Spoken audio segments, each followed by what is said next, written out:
சேலம் மாவட்டம் பனமரத்துப்பட்டி கிராமத்துல விடுமுறை நாளன்று அங்கு இருந்த சில இளைஞர்கள் எல்லாம் ஒண்ணு சேர்ந்து ஊருக்கு ஒதுக்குப்புறமா உள்ள மைதானம்னு சொல்ல முடியாது, எப்பவுமே அவங்க விளையாடுற காட்டுல மட்டை பந்து விளையாண்டுட்டு இருந்திருக்காங்க. அப்போ ஒருத்தர் அடிச்ச பந்து அங்க பக்கத்துல இருந்த கிணத்துக்குள்ள விழுந்திருக்குங்க. உடனே அதுல ஒருத்தர் தன்னுடைய உடையெல்லாம் கலட்டி வச்சுட்டு இதுதான் வாய்ப்பு, அப்படியே குளிச்சிடலாம்னு அந்த கிணத்துக்குள்ள குதிச்சு நீந்தி போய் அந்த பந்தை எடுத்து இருந்திருக்காரு. பந்தை எடுத்துட்டு கிணத்துல விசைப்பொறி கட்டி இருந்த கயிறை பிடிச்சு மேல ஏறி வர சமயத்துல கை வலிக்கு மறுபடியும் கிணத்துக்குள்ளேயே விழுந்திருக்காருங்க. இதை பார்த்த கிணத்து மேல இருந்த நண்பர் ஒருவர் என்னமோ ஏதோன்னு பயந்து அவரை காப்பாத்தணும்னு அப்படியே கிணத்துக்குள்ள குதிச்சிருக்காருங்க.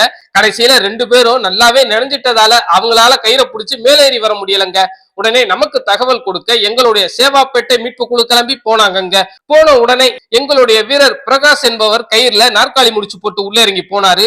உள்ள போன உடனே அவரு போன கயிறை கலட்டி உள்ள இருந்த 2 பேருக்கும் அடுத்தடுத்து கட்டி மேல அனுப்பி விட்டு நம்ம வீரரும் பாதுகாப்பா மேல வந்து சேர்ந்துட்டாருங்க.